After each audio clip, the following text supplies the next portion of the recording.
જય ગૌ માતા માળિયા હાટીના લાઠોદરા રોડ ઉપર જે ગેસ એજન્સી આવેલી છે એની સામે આ એક ગૌ માતા દેવ થઈ ગયેલ છે, જે ઘરની જ ગાય છે. અને આ દાદાએ અમને બોલાવેલા છે કે ભાઈ અમારી ગાય દેવ થઈ ગઈ છે ને તમે લોકો જે સમાધિ દો છો તો અમારી ગાયને પણ સમાધિ દઈ દો પોતાના સ્વ ખર્ચે. તો ખરેખર આ બહુ સારું યાદ કહેવાય કે આજે ઘર ઘરાવ ગાય છે, છતાંય દાદાએ અમને એમ કીધું કે જે કાંઈ ખર્ચો આવે પણ અમારી ગૌ માતા જે દેવ થઈ ગયેલ છે એને તમે સમાધિ આપી દો. કયા દેવ થઈ ગયા દાદા ગૌ માતા? 8 સાડા 8. કાંઈ વાંધો નહીં, આપણને સમાધિ દઈ દેવું. આગળ તમારા ઘરના રોતા હતા ડોહીમાં, મેં એ જ કીધું કે તમે રોવ પણ ગાય તમને વાલી જીવ કરતા જીવાય વાલી છે. ના ના દાદા એ 100%. ને અત્યારે અમે લોકો અહીંયા આવ્યા છીએ.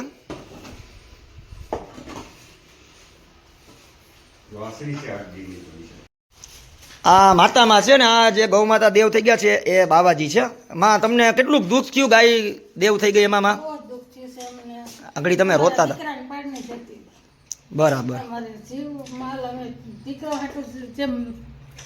દીકરા ને છોકરાઓ ઉછેરી એવી રીતે અમે એને. ના ના તોય સારું કહેવાય કે તમે આટલું કરો. એ તમે આગળ રોતા હતા મને ખબર છે.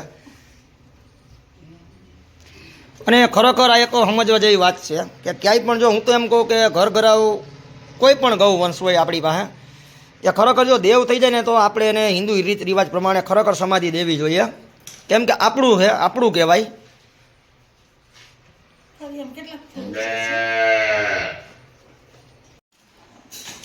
અમારી ગાયની વાછડી છે, ગોપીની વાછડી, ગોપી ગાય હતી અમારી. હા, દેવ થઈ ગઈ ગૌ માતાનું. હા હા, એની વાછડી છે. હજી 8 દિવસ થી આવ્યાણી એને. ઓહો, 8 જ દી થયા? 8 દિવસ થયા. આજે સવારે એટક આવી ગયો.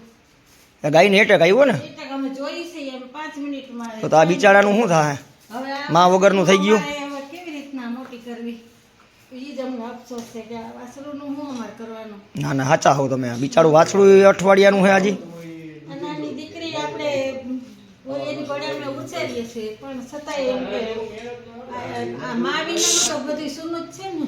મા વિનાનું કોઈ વસ્તુ એ તો માં જ ને. હવે બિચારું આપણે પાઈએ ને એની મા પાય દૂધ ફેર પડે ને. ભગવાનની ઈચ્છા માં આવે, બીજું તો શું થાય. હવે તમારા જ હાથ. આ જે ગૌ માતા દેવ થઈ ગયા છે એમાં આ ભાઈ તમારું નામ શું? ગિરીશભાઈ લુવાર તરફથી 101 રૂપિયા જીવદયા ગ્રુપના 111 રૂપિયા જીવદયા ગ્રુપમાં દાન આપેલ છે. આ જે ગૌ માતા દેવ થઈ ગયા છે એની આ વાછડી છે. અને આજે ખરેખર અમને પણ દુઃખ થયું છે કે આજે 8 દિવસની આ વાછડી છે અને ગૌ માતા દેવ થઈ ગઈ છે. તો અમને પણ અત્યારે ટેન્શન છે કે આ વાછડીનું શું કરવું, શું થાય. તો એના માટે અત્યારે માળી હાટીના આ લાખાભાઈ વેલ્ડિંગવાળા માળી હાટીના વેલ્ડિંગની દુકાન હકાવે છે. તો લાખાભાઈની ઘરે જે ગૌ માતા છે એનું વાછડું દેવ થઈ ગયું છે.